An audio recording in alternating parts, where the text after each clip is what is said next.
Cher patient, ce matin, après l'avoir chargé, bichonné et nourri à l'avoine, j'ai enfourché courageusement mon destrier métallique et non motorisé, et je suis parti.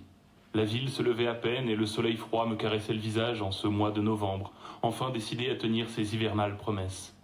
Ma condition physique particulièrement remarquable me permit de rejoindre en quelques minutes ma destination.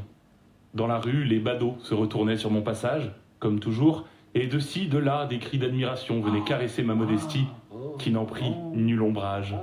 Au détour d'une ruelle, je remarquais même un petit groupe d'étudiantes qui sortaient leur téléphone pour me photographier, tandis que l'une d'entre elles perdait connaissance, trop émue qu'elle était de voir enfin de ses propres yeux le docteur Gaspard Flamand, en pleine activité physique.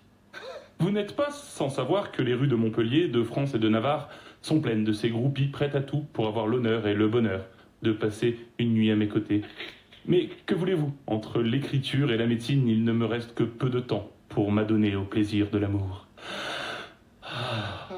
Mais revenons-en à mon glorieux récit et mes muscles ischio-jambiers qui, une fois de plus, fidèles à leur réputation et à leur usage classique, m'amenaient jusqu'à ma destination. Mais quelle destination, docteur? Quelle destination, je vous en prie, dites-le-moi, dites-moi tout, faites de moi votre élève, votre écuyer, faites de moi votre monture. Calmez-vous, cher patient. Calmez-vous, chère patiente.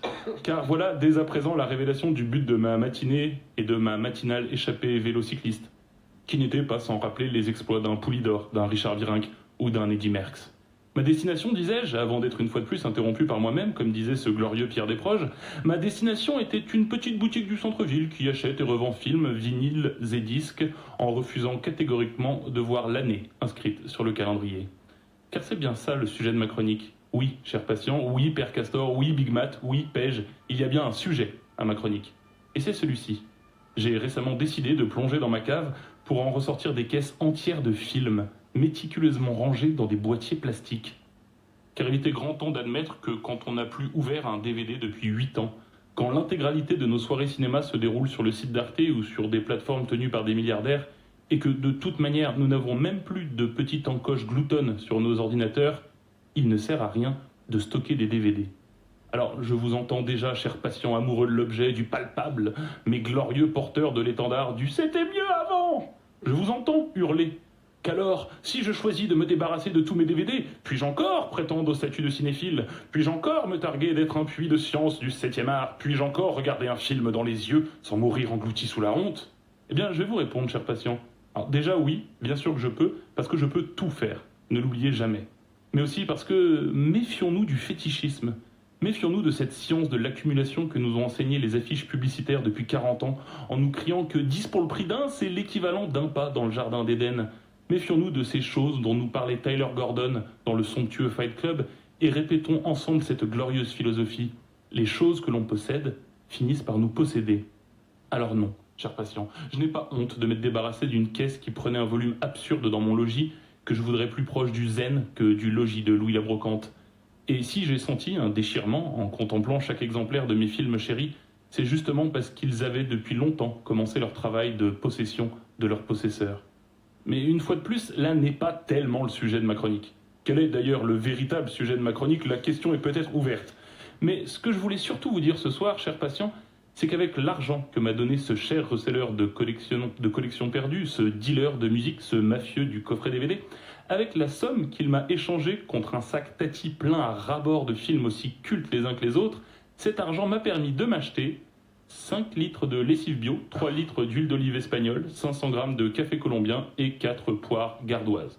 Mais qu'importe, car dans le fond, ce qui compte, c'est que j'ai un peu plus de place dans mon appartement et que de nouveaux propriétaires vont se régaler de ces chefs-d'œuvre remisés. Et dans le fond, si ce soir j'ai des habits qui sentent bon la lavande, c'est grâce à la vente de ces DVD. Et mes collègues autour de cette table sont les premiers à s'en réjouir. Oh, qui sent bon. Quel était le sujet de ma chronique, chers patients, chers amis radiologiques et radiophoniques?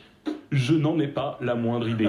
Mais laissez-moi vous le dire, pour moi, qu'importe le support, qu'importe le streaming, le Blu-ray ou la cassette 1000 fois réenregistrée, ce qui compte, c'est l'histoire. Peu m'importe l'objet qui la contient, je veux qu'on me la transmette, qu'on me donne à voir des mondes, des vies et des humains que je ne connaîtrais jamais autrement que murmurer à mon oreille ou à ma rétine. Gardez vos éditions de la Pléiade. Je dévore les livres de poche d'occasion avec un plaisir bien plus grand que je n'ai nulle peur de les abîmer, de les perdre ou de les prêter. Un navet en 3D restera un navet, Et un chef-d'œuvre visionné dans un bus de nuit sur un téléphone portable restera un chef-d'œuvre. J'ai pris leur histoire, je me suis nourri de leurs âmes, qu'importe la tête qu'avaient leurs enveloppes. Voilà, chers patients, voilà ce que je voulais vous dire. Et comme je suis aussi honnête que glorieux et modeste, je dois aussi vous confesser que ce matin, avant d'enfourcher mon fidèle destrier pour aller troquer mes DVD, j'en ai glissé quelques-uns au fond d'un tiroir de ma chambre. 8 Mile, Le vent se lève et Un prophète ne peuvent pas aller se perdre dans les rayons du capitalisme de seconde main. Et même si je n'ai plus de quoi les lire, je dors mieux en les sachant près de moi. Chers patients, maintenant que vous savez que je dors bien, c'est à moi de vous rassurer. Je ne suis pas là uniquement pour vous parler de vélo, de lessive et de DVD. Non, je suis là pour l'ordonnance. Et comme le veut la tradition maintenant ancestrale, nous allons commencer par un petit exercice d'écriture. Déjà 8 émissions. Déjà 138. Vous allez aujourd'hui faire vôtre une maladie qui peut être gravissime, la silogomanie. En termes moins médicaux, voilà le principe. Vous êtes absolument incapable de vous débarrasser du moindre objet. Et en quelques années, vous avez rempli votre maison, jusqu'à la transformer en un labyrinthe d'accumulation hétéroclite. Marchez dans ce labyrinthe, et tout en vous glissant, comme vous le pouvez, entre les étagères, les piles, les boîtes et les cartons, sélectionnez quelques objets qui vous raconteront leur histoire, intimement liée à la vôtre. Que vous disent les objets que vous avez tant aimés, mais qui occupent maintenant toute la place dans votre vie? Ensuite, comme la thématique est au DVD, je vais vous recommander un film qui fait partie de ceux que j'ai glissés dans mon tiroir, plutôt que dans les mains du revendeur. Il s'agit de Khamsa, de Karim Dridi, sorti en 2008. L'histoire d'un petit gamin qui grandit dans un camp de gitans à Marseille, avec autour du cou la main de Fatma de sa mère algérienne. Un gamin perdu entre deux cultures, dans un monde d'une ultra-violence qui ne lui laissera pas une seconde de répit.